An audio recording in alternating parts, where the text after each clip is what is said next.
Corona کے حالات کی سنگینی کو دیکھتے ہوئے لوگوں کو ذرا بھی غفلت یا لاپرواہی نہیں کرنا چاہیے۔ زندگی انمول ہے اور اس کی قدر کی جانی چاہیے۔ کورونا سے بچنے کے لیے تمام طرح کی احتیاط کرنا بھی لازمی ہے۔ یہی وجہ ہے کہ اس بارے میں مختلف عوامی شخصیتیں لوگوں کو متوجہ کر رہی ہے۔ اس سلسلے میں راشٹروادی کانگریس پارٹی اقلیتی شعبے کے ریاستی صدر ایڈوکیٹ محمد خان پٹھان نے بھی MCN اردو نیوز سے خصوصی گفتگو کرتے ہوئے لوگوں سے دردمندانہ اپیل کی ہے۔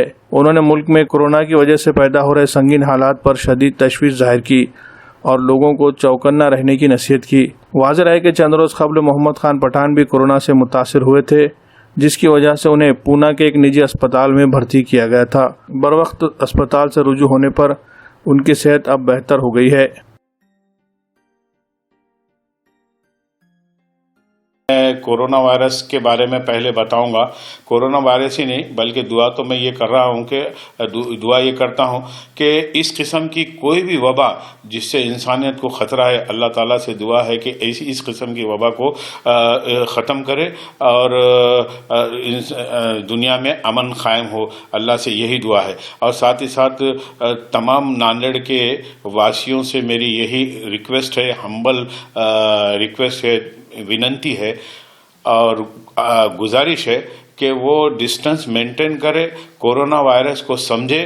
کورونا وائرس وبا ہے اور یہ وبا جان لیوا وبا ہے اور اس کی ثبوت کی ضرورت نہیں ہے۔ آئے دن کتنے لوگ اس دنیا سے رخصت ہو گئے ہیں، ان تمام کی رخصتی کے لیے جو اہل ایمان والے ہیں، اللہ تعالیٰ ان کو جنت نصیب کرے، ان کے درجات کو بلند کرے۔ ساتھ ہی ساتھ میرے والد محترم کا بھی انتقال ہوا ہے اور میں بھی اس میں متاثر ہوا تھا، لیکن اللہ کا کرم، فضل و کرم ہوا اور آپ تمام کی دعاؤں کی وجہ سے میں صحت یابی کے ساتھ ناندیڑ آیا ہوں۔ لیکن میں نے کورونا کو اور موت کو قریب سے دیکھا ہے۔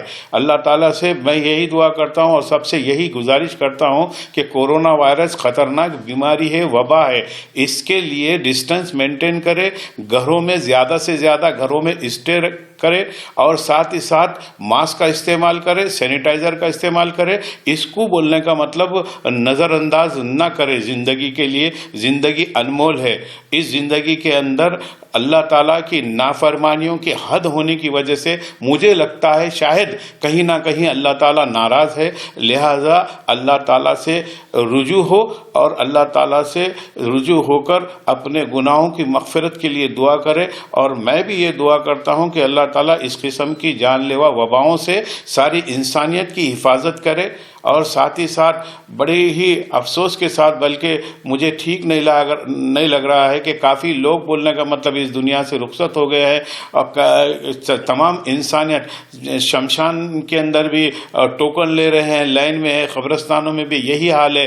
تو یہ بہت منظر قیامت کا منظر نظر آ رہا ہے۔ یہ اللہ تعالیٰ اب یہ منظر ہم دیکھ کر بہت مایوس ہے اور تھک چکے ہیں۔ اللہ سے یہی التجا ہے کہ اللہ پاک اس رمضان المبارک کی ساعت کے اندر ہماری دعاؤں کو قبول کرنے کا آپ نے وعدہ کیا ہے، تو ہم آپ سے بہت ہی گزارش کرتے ہیں اور بہت التجا کے ساتھ اس وبا کو جلد سے جلد ختم کیا جائے۔